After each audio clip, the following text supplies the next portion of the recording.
and welcome to Health and Fitness Redefined. I'm your host, Anthony Amen. Join me today as we take a dive into the world of health and fitness, where we learn how to overcome adversity, depict fact versus fiction, and see health and fitness in a whole new light. Today, we have a special guest on, John. John is the CEO, are you ready for this? Of Athletic Brewing Company.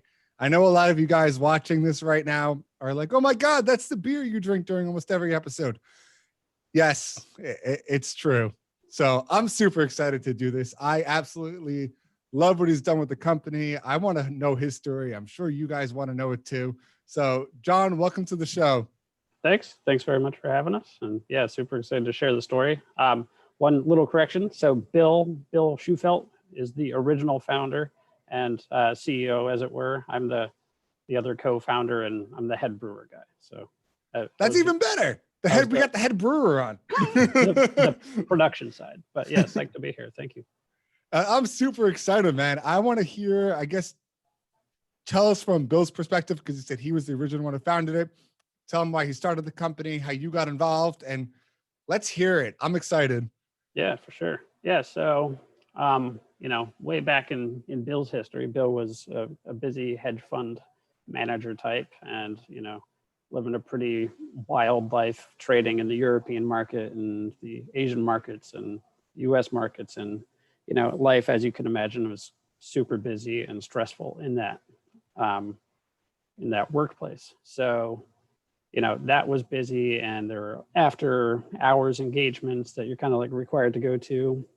And all during that, he was like on a journey to improve the quality of his life and be a little more mindful about, how he spent his days. And, I think in that he decided that alcohol didn't have a place in that life. If he wanted both things, but wanted to prioritize the health and wellness aspect. So he cut alcohol out by choice and was just super psyched about everything that was evolving in his life. And, the positivity that came of it, from relationships to functionality to activity, and, the way he was able to perform in training and whatnot. So the one thing that he was missing was a good beer. And he did love beer. And he also loved the occasions that surround beer and, having a drink with friends. A lot of times he would, you can imagine, like, non-alcoholic beers were always considered like the penalty box beer.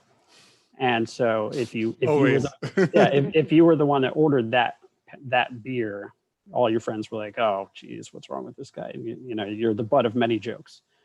So, I think long story short is that he wanted to dream up this company that destigmatized non-alcoholic beer, made a fantastic product out of, using a method that was unique and new, and innovate in a segment that hadn't been innovated in or paid any attention to in decades. And meanwhile, build community and friendships and just create general positivity. So that's that's interesting, because I'm going to talk from a little bit my perspective growing up, where I was heavily involved in that party life once upon a time. But you're right. The only non-alcoholic option that I was aware of was the duels. And it was the butt of the joke. We're going to sit here and all sip in our duels and then throw up later because we're so bad. No. So, it was like, the rest of the world doesn't really have the stigma around non-alcoholic beer. It's a pretty significant portion of a number of markets throughout the world. And it's a very normal thing for people to enjoy. And so, why not here? And so that was the start of it. And eventually one day, after doing a lot of research and business planning, Bill got the blessing from his wife to throw caution to the wind, quit his super stable job, and start up the country's first non-alcoholic brewery. Which is amazing. Only making non-alcoholic beer. And so, it took a long time to get to that point, and a long time even more, just to like build up the base of investors who would believe in our cause, because there was no proof of concept. There was no track record of success of sales in the country. There was no like business model to model after. This was new. So he did it, and we met in 2017. And I was working in Santa Fe, New Mexico. I was a head brewer at a couple brew pubs down there. And, we had been doing really well, but I had been looking for the next step in my career and was also kind of on a similar path to try to improve the quality of my own life. And so meeting Bill was super fortuitous and, just awesome. And I learned the mission, and it was a little bit of a shock at the beginning to hear that he was hiring for someone to run a non-alcoholic brewery. But I was like, I get it. It makes sense. And I don't know why more people haven't done this yet. So me and the family moved in September of 2017 to Connecticut. And that's when we signed a lease here in Stratford and started home brewing, basically. So you moved from New Mexico all the way out to Connecticut. Yep. Talk about a difference of people, a difference of climate. Yeah. It's upside down, man. Yeah. So I had grown up I grew up here in Connecticut. I left at an early age. I left when I was 17 years old.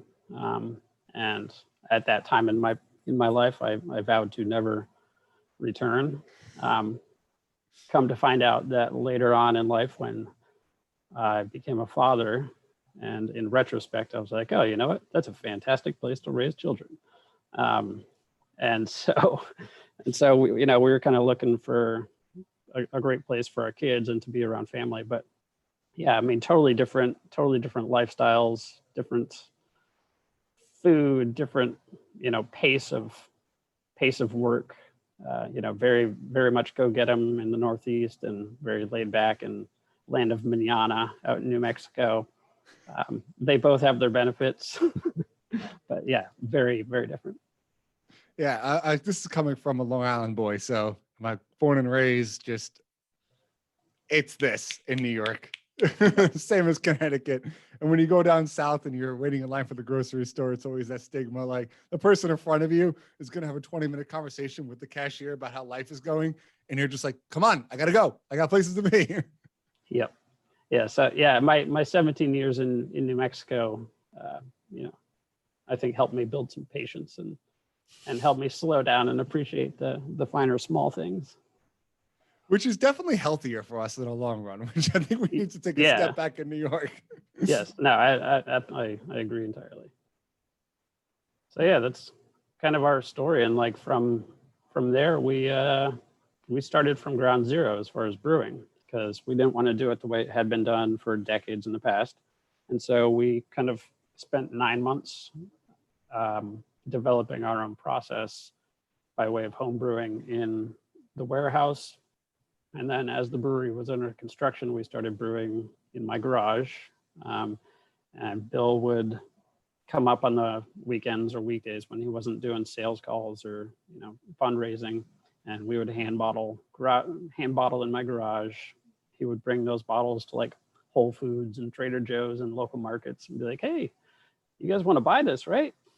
And it turned out people did. Well, I want to talk to you about that, because I've homebrewed very, very amateurly. Like, I've done it 3 times in my life, and each time it's coming out just. I one time tried to make a 3% alcoholic beer, and it came back 12 and a half. I was like, well, I screwed something up. Yep. But how do you brew non-alcoholic beer? Because I know technically there's alcohol in them, correct? It's below 0.5%. Correct.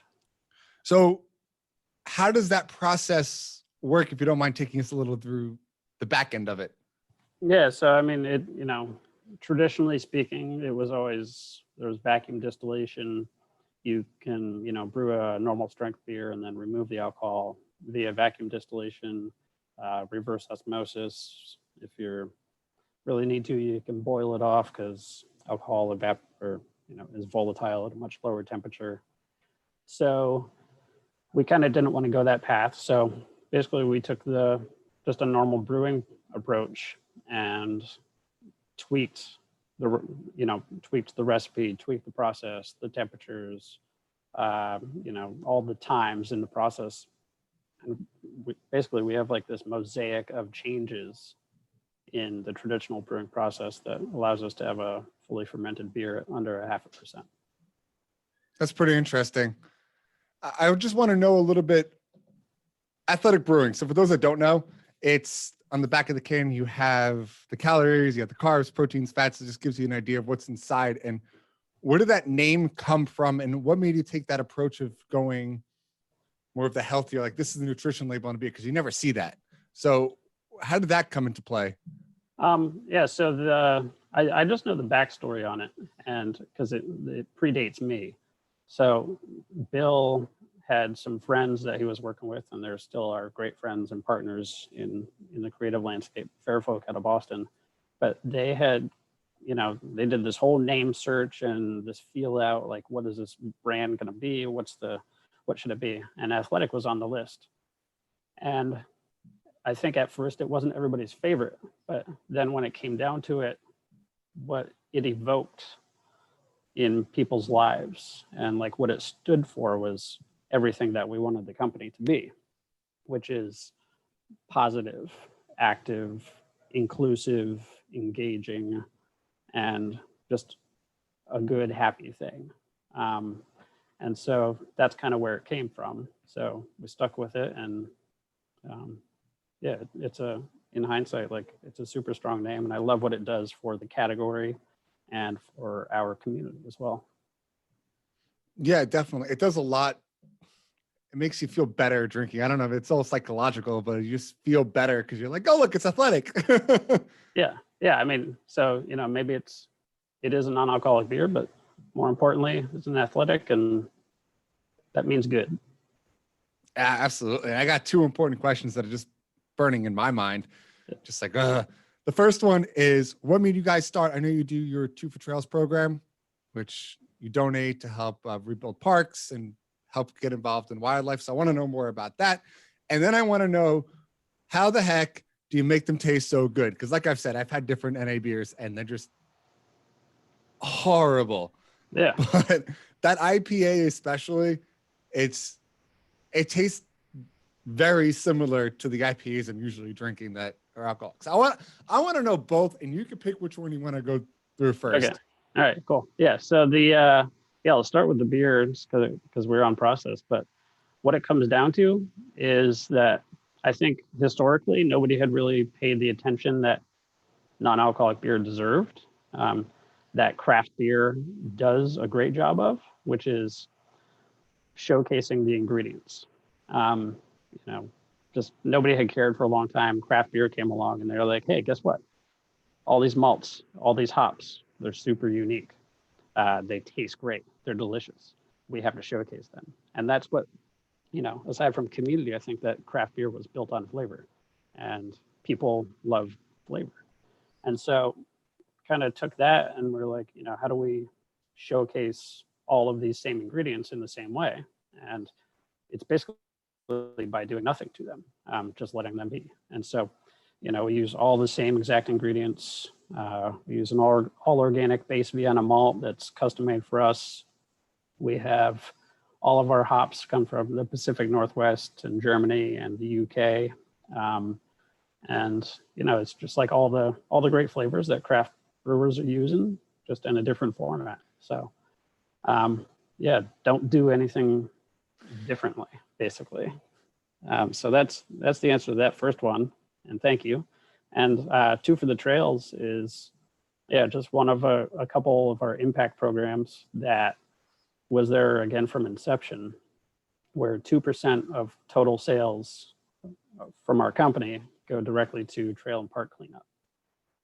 So this year we're donating upwards of $300,000 to trail and park cleanups. Wow. And so, I mean, really what that's about is what we want, and what we're looking for is like that healthy, active, engaged lifestyle, and supporting the environments in which we thrive, and the environments that we enjoy, and making sure that we can preserve and help maintain them for, my kids and my kids' kids, and so on and so forth. So, we donate heavy, and it's on a national level all the way down to a really local level. And we do it all across the country, and different, team members can select where we're doing it next, how we do it, with who. And it's pretty awesome. And then our team will actually go out there. This year's a little fuzzy just because of COVID, but we'll all get out there and physically help with the rehabilitation. Build a rope fence, build a bridge, move boulders, clear a trail, stuff like that. So it's pretty awesome. So you're taking that to the next step. You're actually going there. You're doing the work, not even just. I don't think companies are doing that. Yeah, no, it's one of those things. It's like it's super important to us. It's core to our mission, and people love it. And it's a great way to like get out. It's a great team building activity. It's like, who doesn't love being outside in nature a little bit? So I think, it's a win for the team. It's a win for the company. It's a win for the world. So it's pretty great.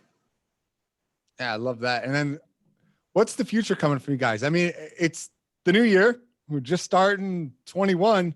Where you guys, what's your plans for this year? Where do you plan on taking the company? Can you give us any insight of where we're going?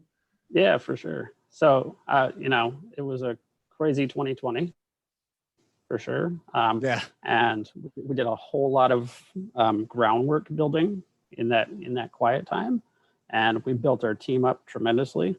And we're hitting 2021 running, we're hoping. And basically the goal is to, impact as many people's lives as we can in a positive manner. And also, declare, put our stake in the ground and be that non-alcoholic beer that people come to recognize. Be like, if you want a non-alcoholic beer, it's Athletic. And so we've got a lot of work to do as far as like getting across and into the country. We're probably in 25 states right now, and we'd love to be in all 50. So we're going to push hard, and we've got both production breweries cranking, incredible teams that are ramping up production and just diving deep. So we, just hope to get out there, and if we can raise that amount into for the trails and donate $1 million, that would be incredible. That'd be insane. The more we can do, the bigger impact we can have, and it's great for everybody. I absolutely love that. And just kind of get the wrap up on this. You have any advice you can give our listeners? I mean, everyone listening to this, they want to get healthier. They want to work out more. They want to start eating better. You live and breathe this with this at the NA beer. So what kind of advice can you give to people? And whatever you got, go for it. Our tagline, which our tagline is without compromise. So brewing without compromise. And we do that. And I think that's how we attain, a premium product, great in flavor, full experience of, having drinks with a friend, having a drink by yourself, whatever it is. It's just a great product. And, we put a lot of effort and a lot of love into it, and it takes a whole lot from our team. And so just do everything without compromise. And, from a daily perspective, like, I used to go home and like crack a beer, and it was that repetitive motion on a daily basis that the motion meant more than the actual activity, or the liquid. And so, for me, like, I replaced that beer with non-alcoholic beer, and, I liked the beer just as much, if not more, and my day is far better. So, if you actually want to like switch things up, try and plug an Athletic in where you had an alcoholic and see where it takes you. Yeah, just a little food for thought for people listening that want to kind of get ahead in life and want to be healthier. I got to say, the worst thing about drinking is the hangovers the next day. And you want to talk about a lack of productivity, a lack of energy, a lack of just, you feel like shit. Yeah. I don't know about you, but personally, even if like the hangover, the headache part would last 1 to 2 days, but I felt it in the gym, even 6-7 days after drinking. Yep. Yeah, no, I concur entirely. And another thing that people don't really think about is if you aren't drinking or aren't drinking as much, your sleep is so much better. You sleep more and deeper and, you know, just wake up revived. So yeah, it makes a world of difference. And you can get more done, accomplish more of your goals. I mean, it's the new year. So we talked about in the previous episode about SMART goals and all how, you know, you can start planning, set these short-term goals and really push yourself. So take that. Don't drink as much, even if it's cutting back 1 or 2 beers, whatever it is. You don't want to go to extremes, and accomplish your goals and live a better life. I mean, what's better than that? Yeah, absolutely. Yeah. And, you know, there's nothing negative about that. It's all positive change. So Absolutely. And thank you for joining us on this week's episode of Health and Fitness Redefined. Don't forget, subscribe to our show and join us next week as we take a dive into this ever-changing field. And remember, fitness is a journey, not a destination. Thanks so much for coming on, John. It was great having you. My pleasure. Thanks for having me.